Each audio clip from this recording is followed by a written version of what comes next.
100 years from now, people will still know the name Son of Sam. Welcome to Watch Mojo, and today we're looking at 10 of the creepiest and most unsettling facts about David Berkowitz, aka the Son of Sam. In an effort to quell the growing hysteria and track down the killer, police established the Omega Task Force. He said he was directed by a demon. David, why did you name yourself? I am the Son of Sam.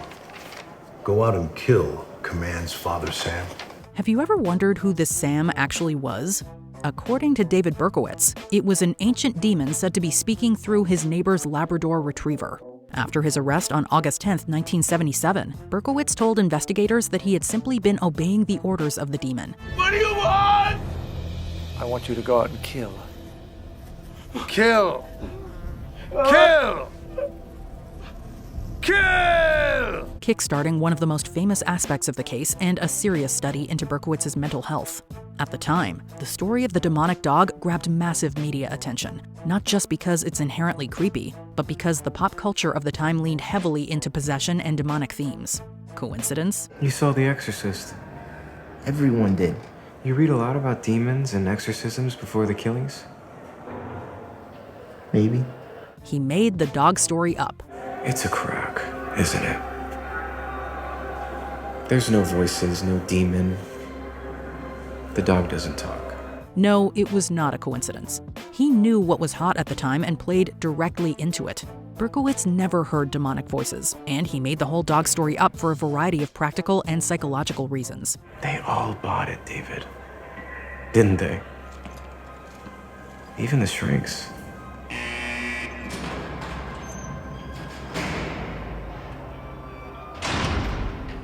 Especially the shrinks. For one thing, he hoped to appear mentally ill, as insanity defenses are a well-known tactic in avoiding the death penalty.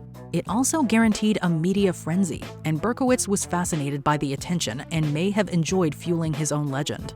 Finally, it allowed Berkowitz to mask his true motives, which were painfully ordinary. Feelings of rejection and anger at a world, specifically its women, that didn't seem to want him. Did you want to hear voices? I kept reading about them. They got kind of tied up with my fantasies. What fantasies are those? Girls, revenge, and what you call a sex-starved daydreaming. He was a prolific arsonist before the murders. Berkowitz had dreams of becoming a firefighter, but instead had to settle for low-paid security work. New York City was in a desperate state in the 1970s, on the verge of bankruptcy, riddled with crime, and in some places looking like a war zone. During that time, police were trying to find a noted arsonist who was responsible for countless fires around New York. We'll give you 3 guesses who it was.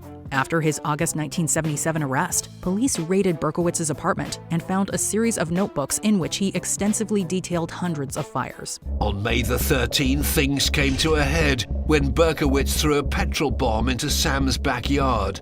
Scared for his life, Sam reported it to the police, but they couldn't find the attacker.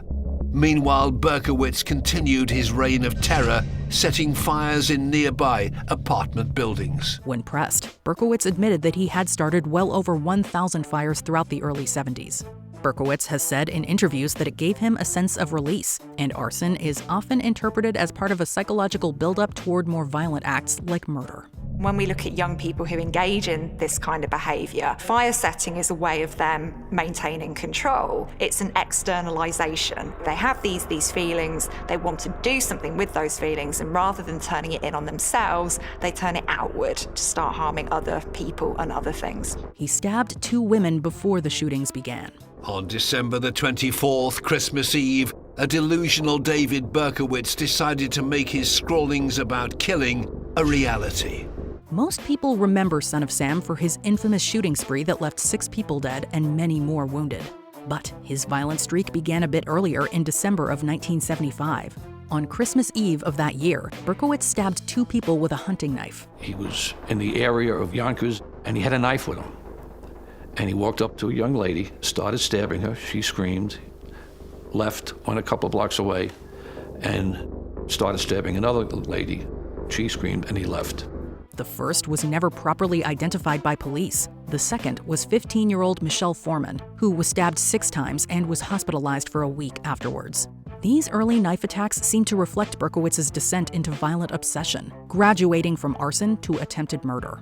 However, he reportedly found the knife attacks too messy and intimate, which may have pushed him toward using a gun in his later, more famous crimes. I think the thing that he would have come away with is, I enjoyed that, I liked harming them, but I didn't achieve the outcome that I wanted, and that was to kill them. He left behind chilling letters.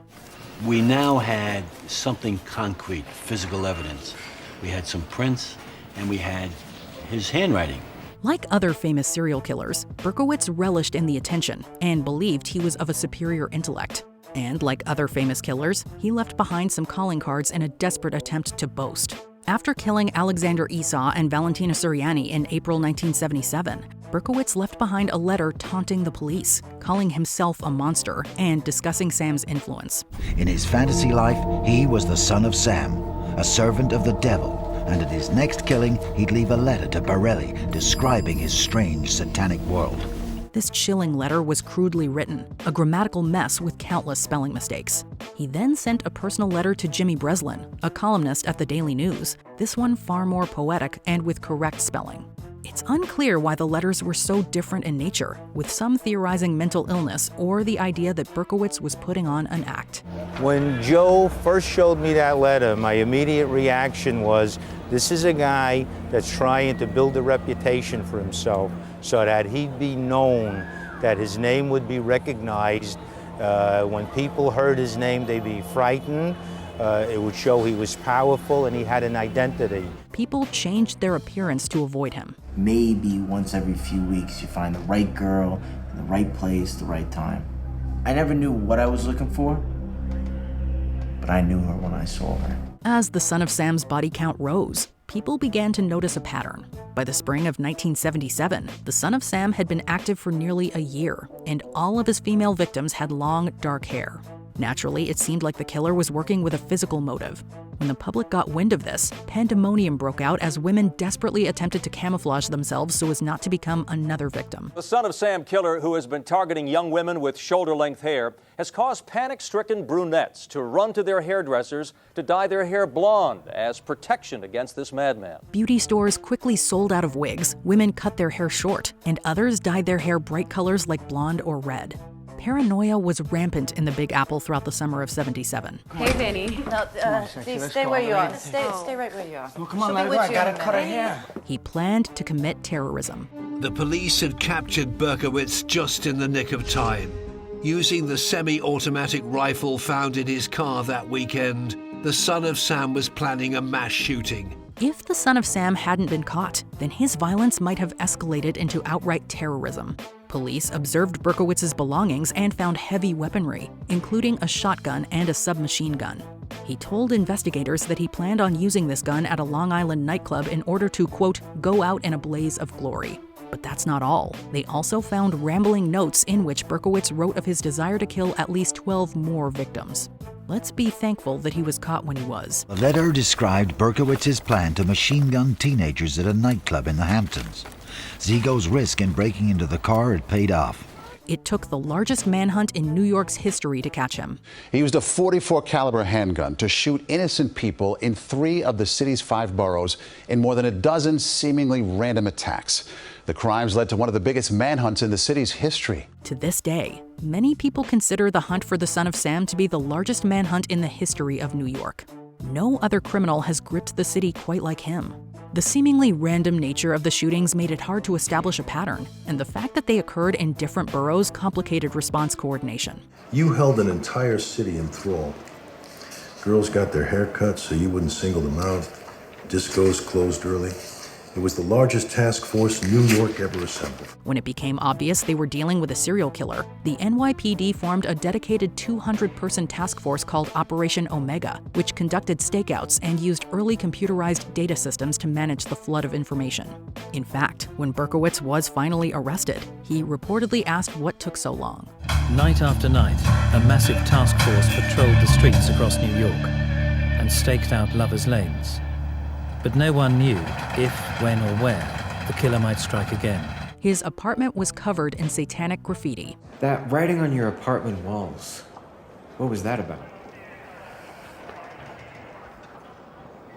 Sometimes the voices came from inside the walls. When the NYPD searched Berkowitz's apartment, they found it in disarray, with the walls covered in satanic-style graffiti scrawled in red paint or marker.